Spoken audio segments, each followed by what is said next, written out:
আল্লাহু আকবার, আল্লাহু আকবার।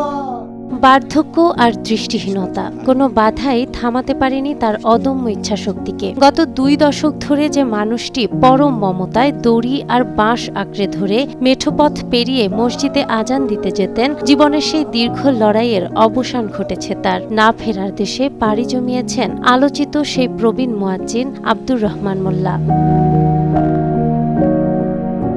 রোববার সন্ধ্যায় নিজ বাড়িতে 120 বছর বয়সে শেষ নিঃশ্বাস ত্যাগ করেন তিনি। 22 বছর আগে এক দুর্ঘটনায় 2 চোখের দৃষ্টি হারান এই ধর্মপ্রাণ মানুষটি। তবে অন্ধত্বকে জয় করে করেছেন হজ।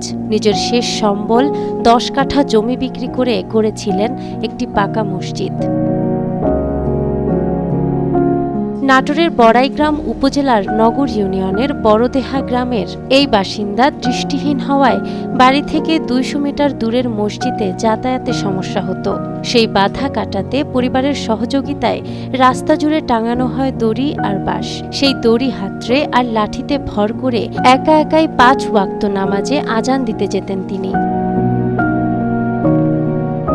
সোমবার সকালে স্থানীয় একটি প্রাথমিক বিদ্যালয়ের মাঠে জানাজা শেষে পারিবারিক কবরস্থানে তাকে দাফন করা হয়। তার মৃত্যুতে শোক প্রকাশ করেছেন স্থানীয় জনপ্রতিনিধি থেকে শুরু করে সাধারণ মানুষ। অদম্য এই মুয়াজ্জিনের প্রয়াণে একটি অনুপ্রেরণাদায়ক অধ্যায়ের সমাপ্তি ঘটল। নাহার বৃষ্টি, টাইমস টুডে।